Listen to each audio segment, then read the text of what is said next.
Reconnaître le Paris-Roubaix, c'est démarrer le parcours en cuisine, dans le café de chez Françoise. Depuis 26 ans, elle prépare des omelettes pour les organisateurs de la course. Un matin, 4 messieurs qui sont arrivés que je ne connaissais pas, ils m'ont demandé pour prendre la casse-croûte. Et donc c'était Jean-François Pécheux. Et je lui dis, j'ai pas de baguette, je peux pas vous faire de casse-croûte. Je dis par contre, j'ai de la charcuterie maison et j'ai des œufs, je peux vous faire une omelette si vous voulez. Et puis après, d'année en année, ils sont venus, mais de plus en plus nombreux. Ça symbolise tout l'amour que nous avons pour toi. Les patrons se succèdent à la tête de l'épreuve, pas les traditions et les amitiés avec le Nord.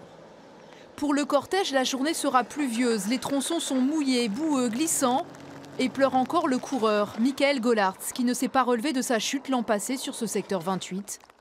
Le premier arrêt, tout en silence, sera pour lui. Vérifier la sécurité des 55 km de pavés, saluer le travail de réfection, voilà la priorité. Ça reste une course cycliste, c'est pas du cyclocross, c'est une course sur route, et donc il ne faut pas l'oublier. On ne peut pas faire passer les coureurs de Paris-Roubaix dans n'importe quel parcours. C'est un pavé qui est très très glissant. Il y a des gros risques de glissade et de chute dans ce genre de passage. D'ici dimanche, la route aura séché. Les coureurs devraient arriver poussiéreux à la tranchée d'Arambert, rénovée dans ses 500 premiers mètres. Le vainqueur devra bien négocier ce lieu mythique.